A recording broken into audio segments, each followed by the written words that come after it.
know.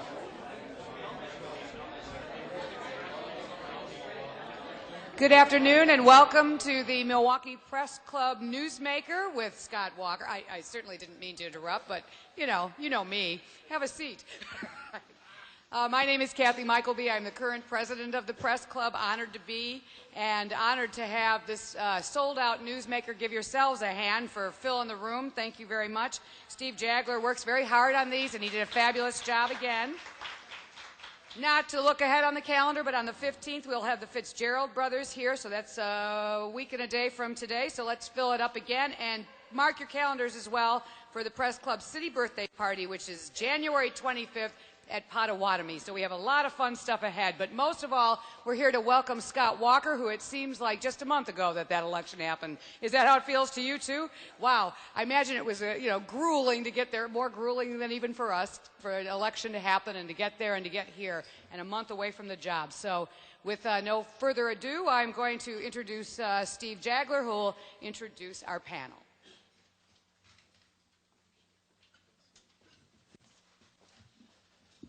Thank you, Kathy. We're just going to get right into it.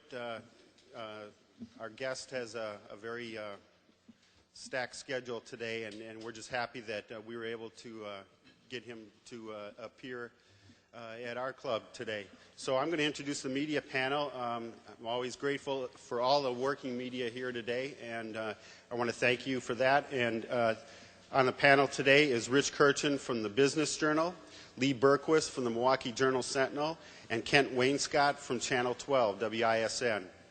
And our newsmaker today, as you know, we've watched him grow from state legislator to county executive, and now he'll be the next governor-elect, and Carl Miller tells me it'll be the first time since 1978 that the governor of Wisconsin will be a Milwaukeean.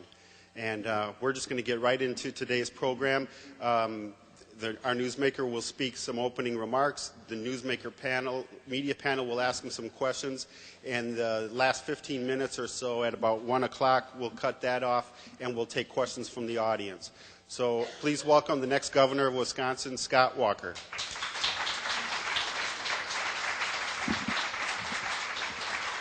Thanks. Thanks, Steve. You want that up there? Sure. Make sure I don't knock that off.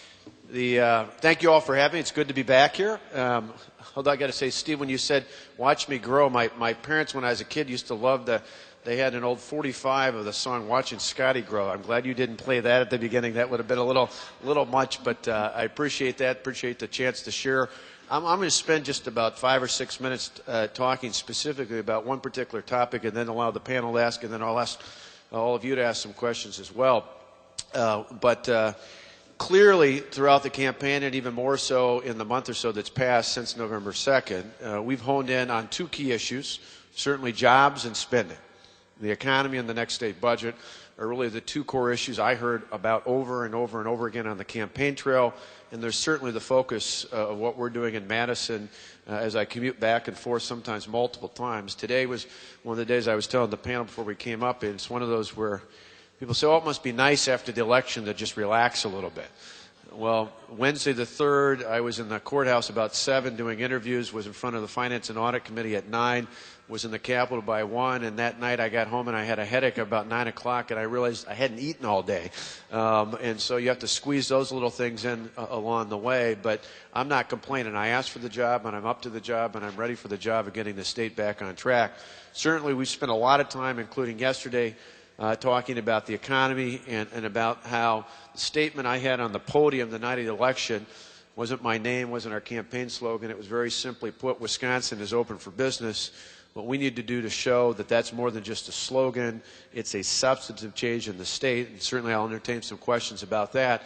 But beyond just the change in the business climate in the state today, I want to spend just a couple minutes talking about state spending, and in particular some things that not only about the next biennial budget, but really about the current budget we're in, and something that may come up even by the time the Fitzgeralds come to visit with the Press Club next week, and that is a discussion about the state employee contracts that could be pending in a special session of the lame duck legislature.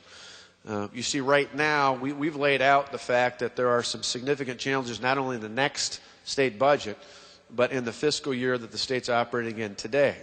You look at Medicaid's got about $148 million deficit in it. You've got the state public defender office has got about a $9.5 million deficit in it. You look at the state transportation fund has about a $90.7 million deficit in it. When you include all those things plus some things up and down in terms of other changes in state government, you're looking at a fiscal year that's projected to have a deficit exceeding $150 million. And so my call, the reason why I asked several days after the election as part of an overall memo to the current administration, to Secretary Schoof, the Secretary of Administration for Governor Doyle, asked for him to consider on behalf of the administration not moving forward with employee contracts as well as a series of other issues. And why I again asked the legislative leaders in both political parties in both chambers last week not to move forward on a vote in favor of those contracts that we have yet to see in its entirety. There hasn't been a full disclosure of what's in there. But the assumption is there'd be a pay freeze and an accounting for the furloughs that have been taken over the past 18 months by state employees. Some have said, well, isn't that what you're looking for? Well, frankly, in this environment, that may not be enough. For us, just to look at some modest changes in terms of where state employees are, certainly we think it's realistic to look only forward and not backwards. So to ask to go back in time and retroactively pay in for changes in retirement or health care, I think is probably not realistic. But if we were to go from January through June 30th of 2011, which is essentially the next 6 months of this fiscal year, a series of two simple changes, an example, could help us get this budget under control and help us avoid other more damaging cuts in things like Medicaid-related programs, education funding, other things that I think would have a much more concerning set of circumstances for the people of this state. One example would be if we were to ask, and I talked about this during the campaign, it's certainly something I'm going to pursue for the biennial budget, but we could do it before then. If we asked all state employees to make a 5% contribution to the state retirement system, 5% contribution to the pension, which is not absurd. Actually, the state average for retirements or to payments into a retirement system is just over 5%, about 5.12%. So we're not talking about anything that's not out of the norm. That change alone would bring $95 million into the state treasury. That's for 6 months through June 30th. In addition, most state employees are making a premium contribution for their health care of anywhere from 4 to 6% of the total cost is what they're contributing as an employee. If we went up to something more like what the market range is at about 12%, that would save for 6 months the state $59 million. You can do the math. The two together get you over $150 million. Now, there's some funds in there that are about GPR and other federal and program-related funding in there, but certainly that would reduce significantly the amount of money that would have to come out of other sources to balance the next state budget. The other benefit to pursuing something like that is the fact that we've talked about this plenty of times before, but the structural challenges the state faces. Every time we tackle something that's about the compensation base, we get the structural deficit in the future under control.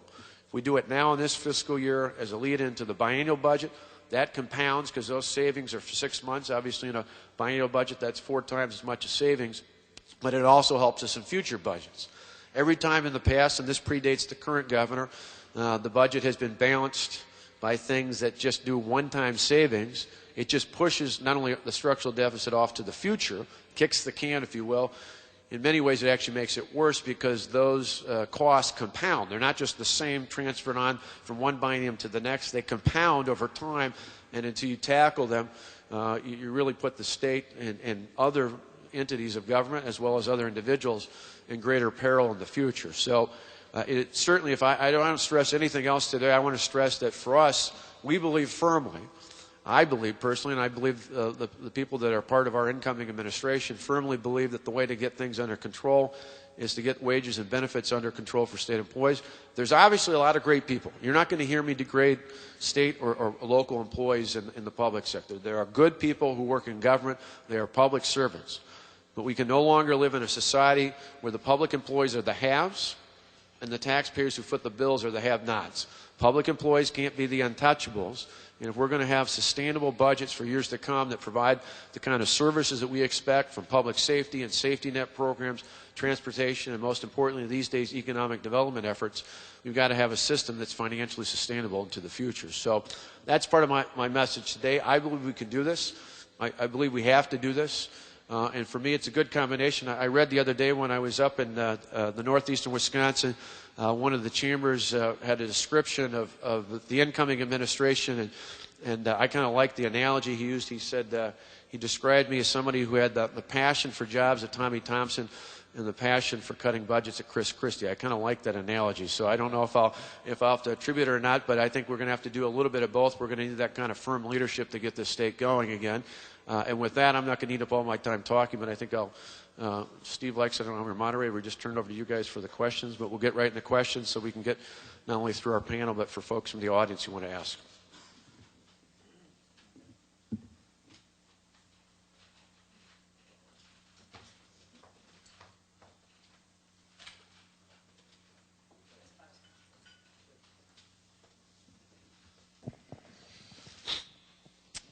So what kind of sacrifices are going to be needed?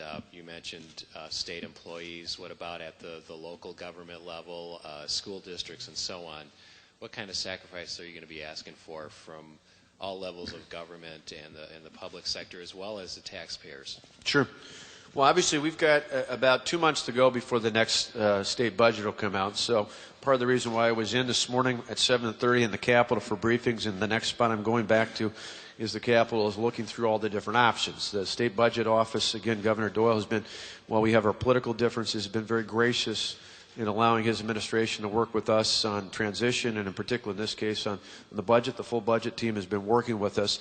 So we haven't made final decisions, probably won't well into January. But clearly, and I've talked about this during the campaign, for local school districts, for local governments, be it counties, towns, villages, or cities, we're going to be looking at their help in terms of balancing the state budget, but in return, we're going to give them more tools. And I think that's important. When you look at the challenges the state government faces, they are similar challenges at the local level. You look at the current mediation and arbitration laws in this state, they essentially handcuff local governments. There aren't factors that allow for comparables with going beyond just other public entities. To me, at a minimum, mediation and arbitration in the state should be involved in understanding what all employers, not just public sector employers. You can't have public employers getting 3%, 4%, 5% increases when everybody else in town is taking a pay freeze or a cut in some cases. So there's got to be greater tools for that, greater tools in terms of school districts for wage and benefit packages. For a while, they had the QEO. As many of you, if not all of you know, that was repealed last year. I frankly think that was too high, even under its current format at 3.8%. In today's economy, with where costs are at and where inflation's at, that actually would be too high. And for many school districts, instead of becoming the ceiling, the QA had become the floor, and we can't have that sustainable in the future. So I'd change wage and benefit standards for local governments. I think we need to put a moratorium on all state unfunded mandates and go back and look through any mandates that are unfunded or underfunded and find a way to restore those funding or eliminate the mandate. And then we do things for local governments like allow them to buy into the state employee health care plan or into alternative plans, whichever was cheaper for them, to try and drive down costs as well. Is it possible that you'll just pass, the state might be able to cut its budget, but then people might see it on their property tax bill going up? No, our goal on this is to not only keep state taxes from going up, but is to keep local property taxes from going up as well. So changes we would make that have an impact on local governments would be paralleled. Any changes in terms of funding resources, we would seek to parallel those with changes in terms of how local districts and local governments are able to handle those. For years as the county executive, I said I don't need more money. As the county executive, I needed more flexibility. Give me more tools to handle my budget situation. I can handle that. Right now, too much of the budgets, particularly even more so at school districts, are anywhere from 75, in some cases close to 90% of their budgets are compensation. If they can't keep that under control, there's no way they can manage that. And that has an impact not only on education. My kids go to Wauwatosa East, so I certainly have a vested interest in good education. But it also has an impact on everything else in state government. If you look, really the the major issues out there in terms of balancing the budget are things like Medicaid, the local aids or aid to local governments, which is overwhelmingly schools. It's the University of Wisconsin system funding, and it's corrections. You know, those are the big drivers of the state budget. And if you don't get those things under control, particularly aid to local governments, it has an impact on public safety, on safety net programs, on transportation, on almost every other issue. So it's in our vested interest to make sure we get those things under control. Mr. Walker, I'd like to go back to your initially your discussion about negotiating with the unions in the current budget year. The Doyle administration has been negotiating for some time, and they came up with a package. What makes you think that you're going to be able to achieve anything that's going to be that much better than what the Doyle administration has tried to negotiate? But I mean, just what mojo do you have that they don't have? Potential for state law changes. I mean, you've got the two Fitzgerald brothers coming next week. There's a pretty powerful entity there that says that state employee unions are a creature of state law. There might be a possibility we consider changing that state law to empower the taxpayers of the state of Wisconsin. I'm not sure. Are you saying where they?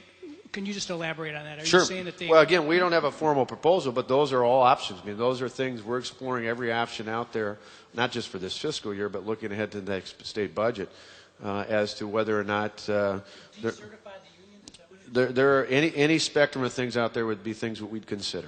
Well, can you give me an idea of what we're talking about? Yeah, you could be anything from the decertify all the way through modifications to the current laws in place. But to us, the bottom line is we want to have the ability to control what comes into, have a better ability to control what we do when it comes to wages and benefits, because we know that's a driving factor into how we're going to balance not only this current budget, but budgets to come.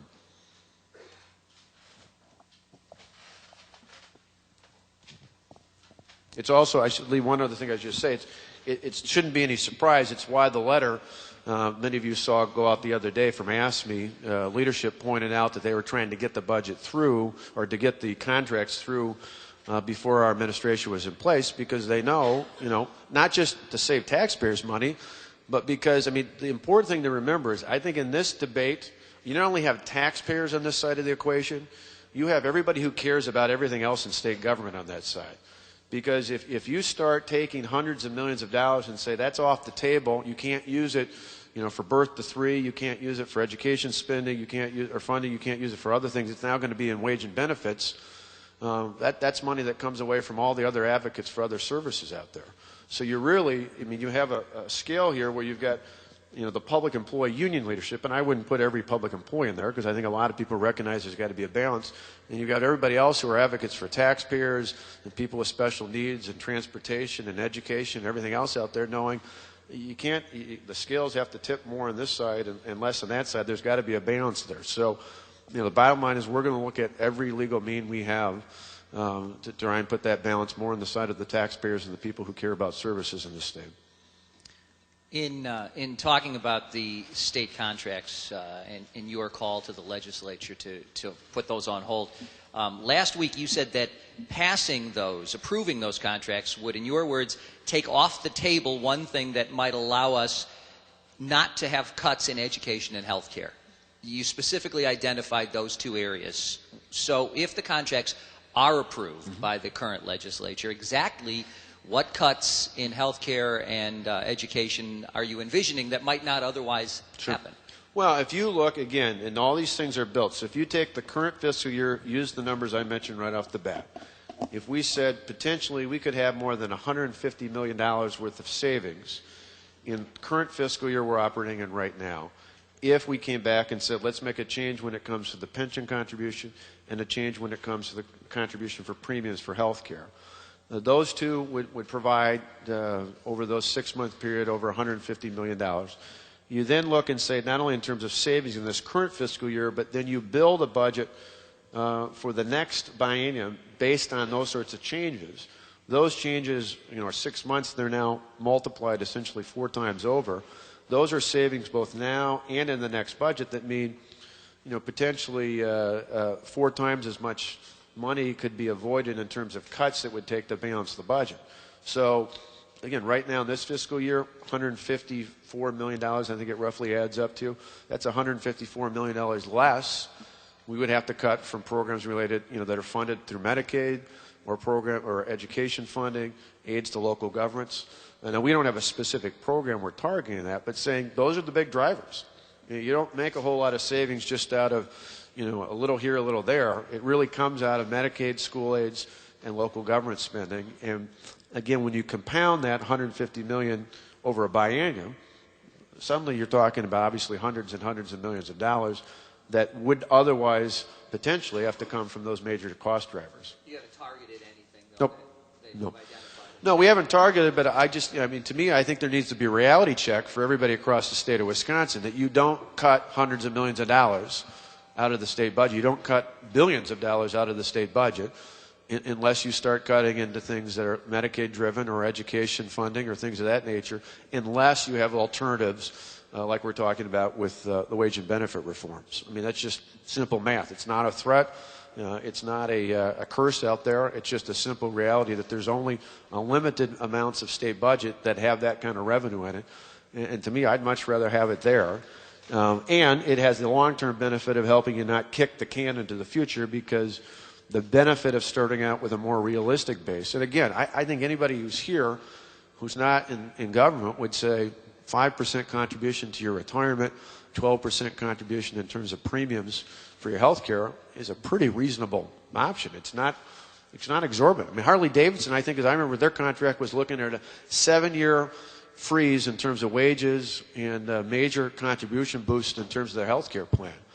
Kohler is talking about, in some cases, up to a 35% cut in terms of their pay.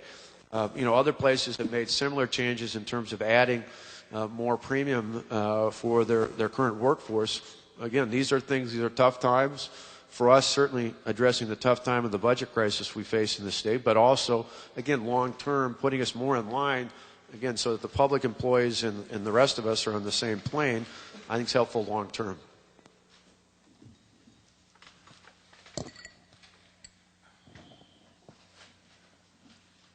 With economic development and job creation as two of your main goals, you mentioned that the UW system, the state university system, is one of the things you're going to need to look at. Obviously, that's where we generate a lot of the new brain power in the state. What's your approach going to be? What are you going to be looking at there? Well, one of the things we hope to do, whether it's UWM, UW-Madison, or any other four-year campuses, as well as our two-year colleges and our technical schools, is afford them more flexibility in this budget. I just was meeting with Betty Martin again the other day, talking about this, and with her management team, talking to chancellors at other campuses across the state. And they believe very firmly, if given more flexibility in how they operate, in terms of procurement, in terms of other standards that they have, that there's a lot that they could do to go further with the dollars they currently have, as opposed to needing more dollars into the future. We've got to be smarter in that regard. We've got to give them more flexibility. We've not only talked to them, we've looked at other states that have done some of that. New York State's made some proposals. Virginia has done some things in the past like that.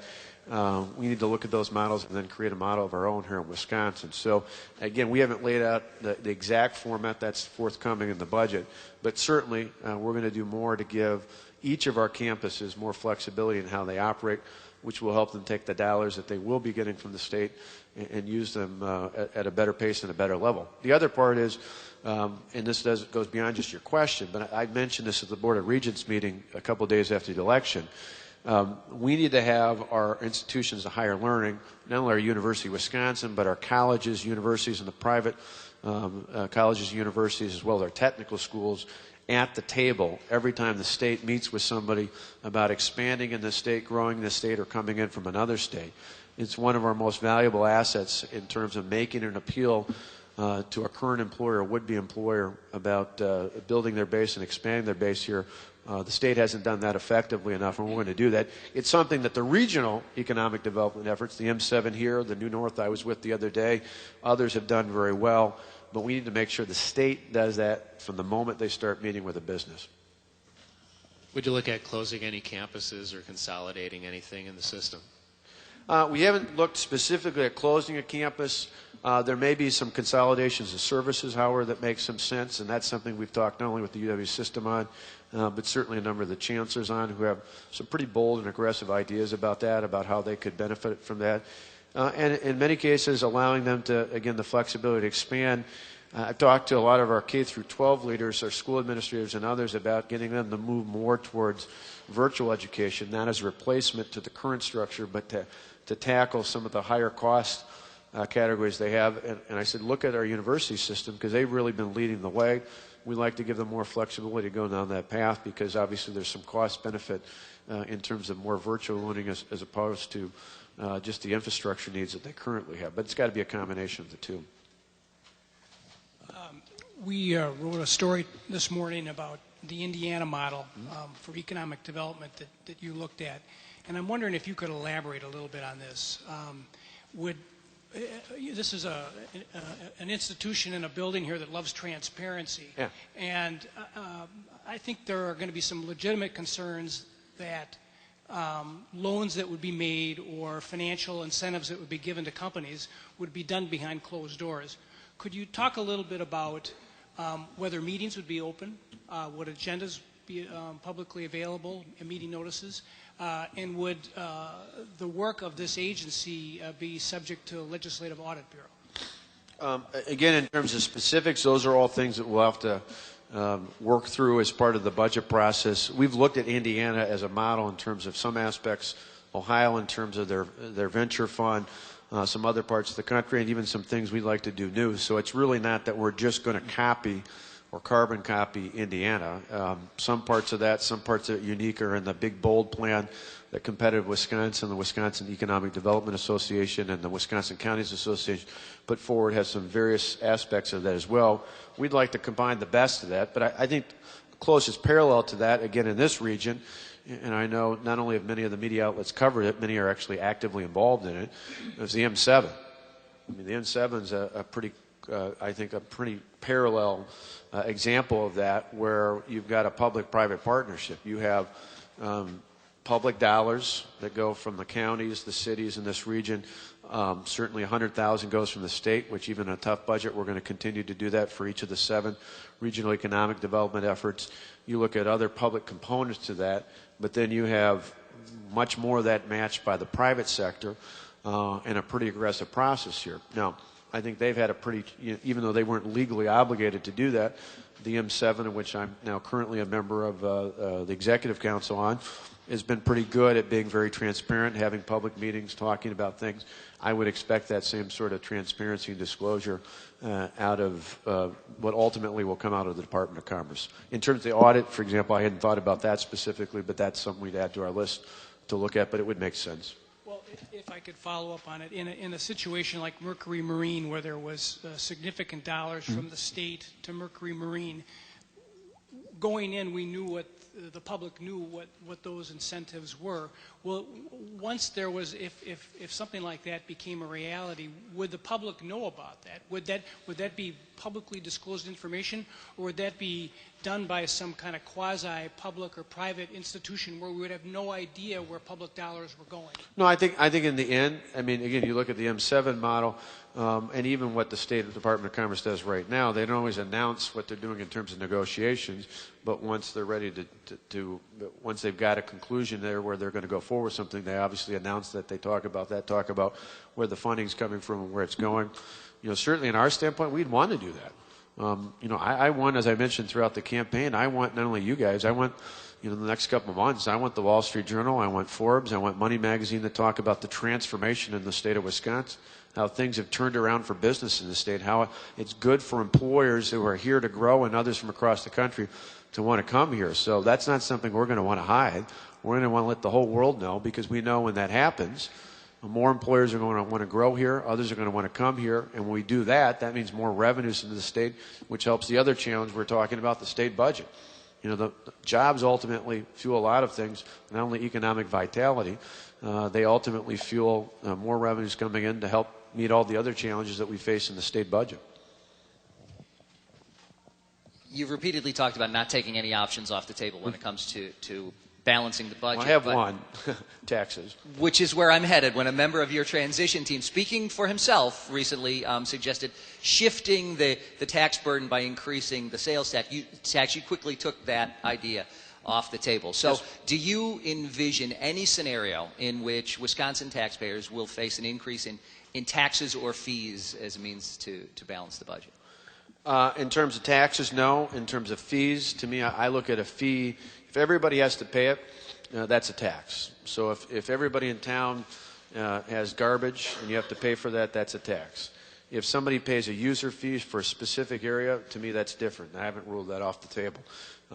But in terms of overall taxes, be it the sales tax, the income tax, the corporate tax, certainly we're going to do our best to help ensure that local governments can keep property taxes under control. And I might add, just in terms of Rick Chandler's comments, because he wrote about this months ago and just got picked up a couple of weeks ago on this particular story, he didn't advocate for a sales tax increase. He actually talked about options. He was charged with a think tank to lay out options. He talked about the different options in the budget and pointed out if you raise the sales tax, and this is how much you'd have to cut other taxes to balance it off, and that might be an option to consider. But he wasn't certainly not advocating for me, but he wasn't advocating for himself. He was talking about what options were on the table. Having said that, that's neither here nor now. It's what matters is what I do and what I call for, because we're going to surround ourselves with talented and gifted people to take on specific duties within our administration. But the one thing I'd remind particularly all of you who cover our administration is the bottom line is the buck stops with me. And you know, if you read too much into things, you'll say, well, this person said this once, or that person once was a Democrat or a Republican or this or that. What you have to measure is what are they charged with? Are they capable and competent for that position? And are they going to fulfill my agenda? I know many of you who've covered county government know, that a couple of my cabinet members surprised a lot of people, but I had someone who came in and worked for a Democrat in Congress, worked for the county board, ended up being my director of administration, was one of my most competent cabinet members, Rob Hankin, because he was immensely gifted in public administration, but also knew that he was there to carry out my agenda and my charge. And so I think that's a good example. I'm going to put in people, regardless of just ideological belief, I'm going to put in people based upon their ability to be competently move forward, get the state working, get a state agency working, but ultimately they know going in they're going to have to carry out my agenda and the agenda I got elected on, not something that somebody else carries bringing in there. Okay, just a quick follow. Sure. You've obviously looked at options and specifics. Just some examples of these user fees that you say you're not taking off the table for increase? Well, I don't have a specific one that we're looking at right now, but if there was, again, I'll go back to the county. We looked, for example, at boat slips at the marina. To us, that's something where if I said I'm going to charge everybody in town or everybody in the county who lives in the county a curb fee because you live in the county, that would be a tax because it would apply to everyone. If I say it's going to charge you $10 more to have a boat slip at the marina, to me you have an option as to whether or not you want to go to that marina, you want to go to South Shore, you want to go to Racine or something else out there. That's something that's an option, and those dollars traditionally we like to put right back into things related to the marina and the park system. That to me would be an example, at least at the county level, of the distinction. If I charge, unlike a fee, say on a wheel tax, on wheel, how many wheels you had on your car in here in Milwaukee County, to me that would be a tax. That's where I'd see the difference. You might have more people buying three-wheel vehicles. Well, as Harley riders would be happy, 2 wheels, right? Governor Doyle said last week that through attrition, the state government had eliminated about 10% of its staff, I think, through the course of his 2 terms.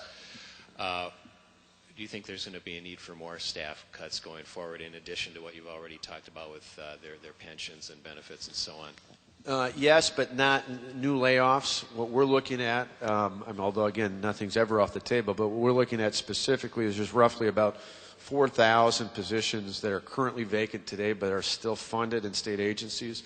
That's the difference between people who've attrition retired and the positions have been eliminated, which happened in many cases, not only in state but other levels of government. In our case, the county, we had about a 25% reduction in the last 8 years in employees. Part of it was attrition, part of it was contracting out for services. But in the case of state government, there's about 4,000 positions that are vacant but funded. people say, well, wait a minute, how do you save money off of that? Well, the funding's still in those state agencies. So even though there's not bodies in there, there's still money in the state agencies. If you permanently eliminate those positions, and remember, they've been vacant now for almost a year and a half, so obviously someone else in that agency has found a way either to provide those services by spreading the work out to others, or they decided it wasn't a priority to do. In either case, it suggests after a year and a half, if we're able to get by, that's probably a prime spot to start out with, as opposed to taking out other positions where people would actually lose a job and be on unemployment. So we're looking at roughly 4,000 we would permanently eliminate, and that would be, again, something we'd use not only to balance the next budget, but long term it helps you because it lowers your legacy costs and reduces your structural deficit. But you might have to go beyond that 4,000? It's possible. Again, we'll have to look at things and how we get through the details. We've gone through about half the briefings. I have a few more in about an hour and a half or 2 hours from now. So we'll be looking at more out there, but we haven't ruled that out. Now, some of these state government jobs are pretty good middle class or upper middle income positions. You probably aren't looking for the state government to be the economic development job creator to hit your 250,000, but is that something you look at all? Well, certainly more so on the former point about layoffs. My preference is, in a tough economy, I don't want to add any more people to the unemployment rolls. So my goal is not to eliminate positions where there are bodies in. Again, doesn't mean we might not have to, but my preference is to hone in on those 4,000 or so that are currently vacant, eliminate those positions, take that money out, and use it to balance the budget. In terms of your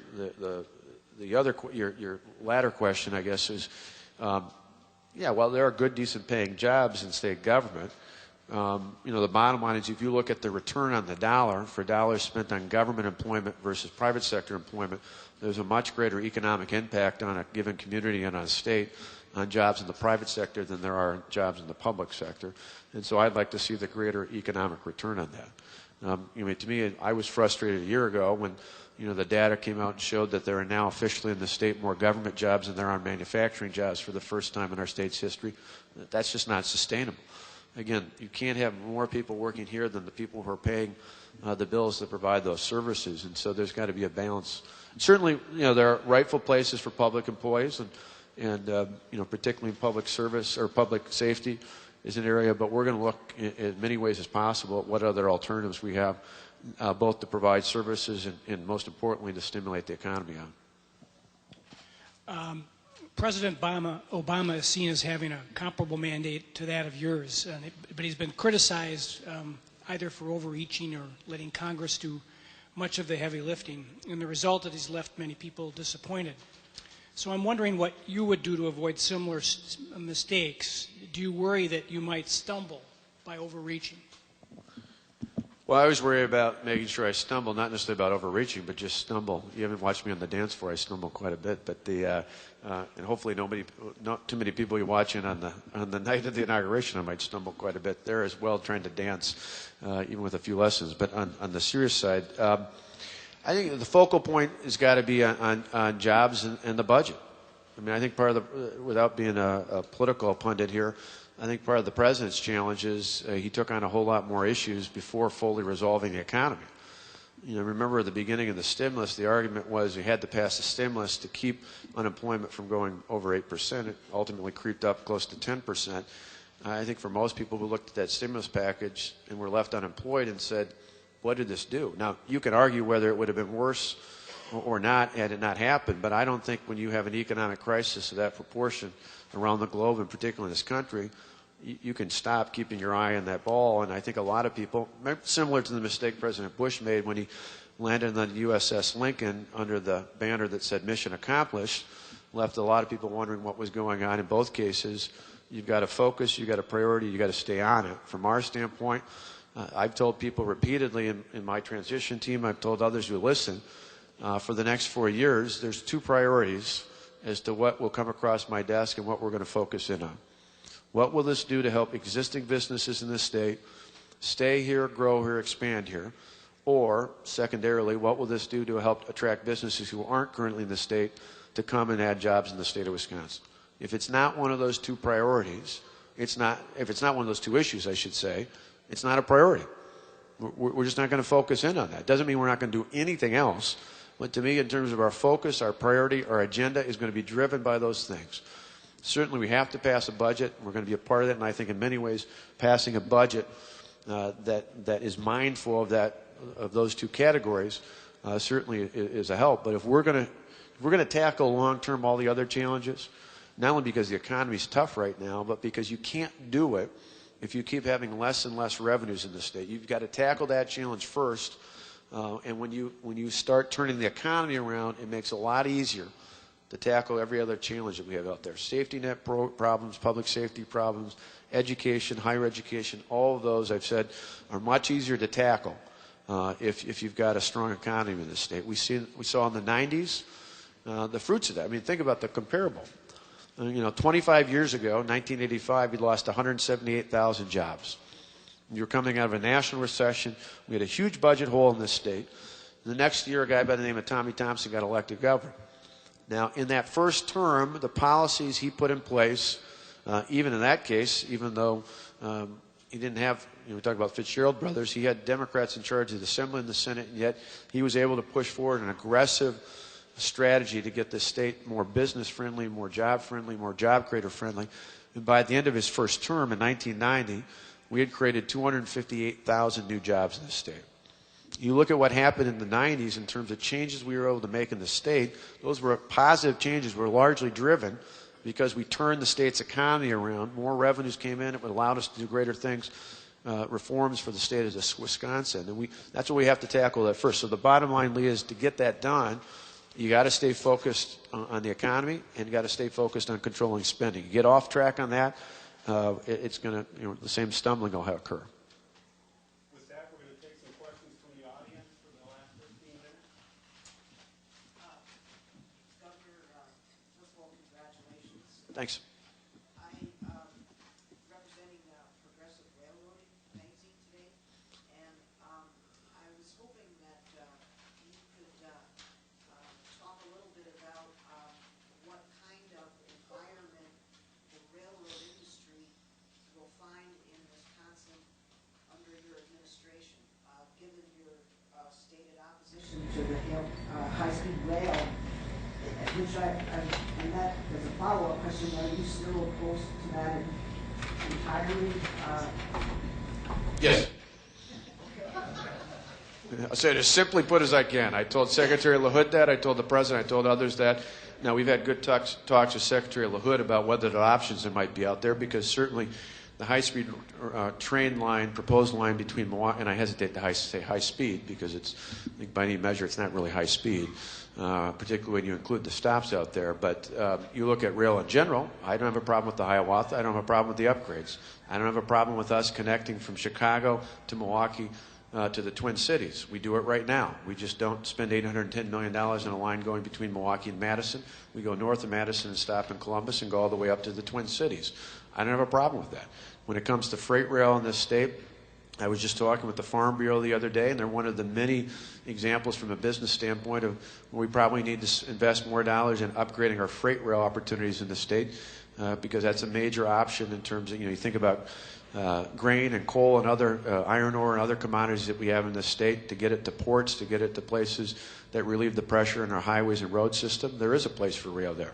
I just don't support the proposed high-speed train line between Milwaukee and Madison. I think overall you've got to have a multi-phase transportation plan.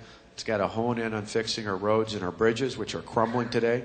We see it all across the state, but probably no better place than here in southeastern Wisconsin, where the Hone Bridge has got netting underneath it, where I-94 needs to be fulfillment of the expansion from the state line up to Milwaukee, where we've got long-term challenges in terms of the zoo interchange. There are similar challenges across the state. I think all those have to be incorporated. But particularly freight rail, much more so than commuter rail, freight rail does have a place because, of course, when it comes to tonnage, the real challenges in terms of keeping those roads and bridges maintained, or if you take some of that off of expanded freight rail operations, that would provide relief for the cars and trucks that go on the current highway system as well.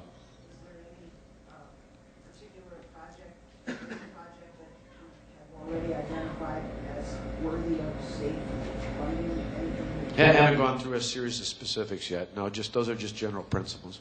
And I think that, you know, there's some ongoing discussions with Secretary LaHood and others about things that could fit on that. But I just want to make it unequivocally clear. Obviously, I do not, with all due respect, do not support the line between Milwaukee and Madison. I agree with, but I think I heard you say about the fairness of user fees in general with respect to getting revenue.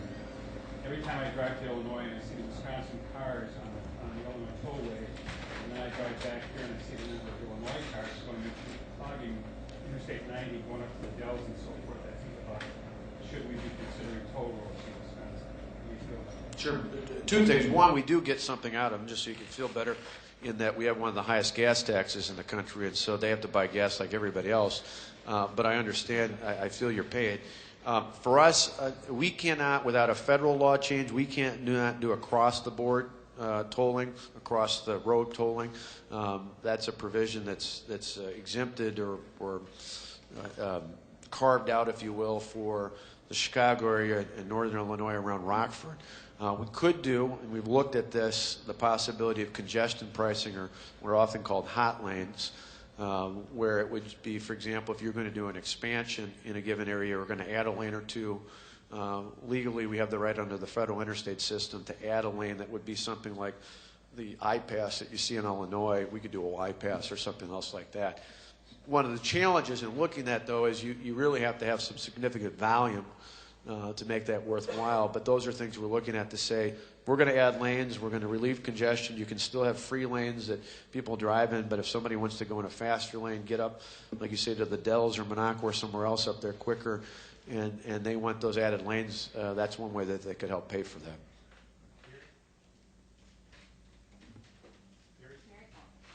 Congratulations. Thank you. My question is about tourism, and I know that's one of the biggest industries in the state. I don't know if you even had time to think about tourism. Where do you want to come from? It's about a $12 billion business in this state. Manufacturing, agriculture, and tourism are our three largest core industries.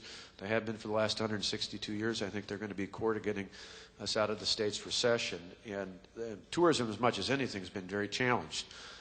Because disposable income for anybody is a challenging spot. Now, the good news is we have incredible assets all across the state. Oftentimes, we were talking about the Dells in one of the earlier questions, but right here in Milwaukee, I mean, you think about the largest tourism attraction in the entire state is Miller Park.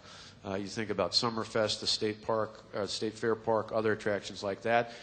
And you think about bringing people up from our largest market, which is Chicago. One of the great things is you can bring people into attractions here and then attract them even further up to the Dells or to Monaco or to Door County.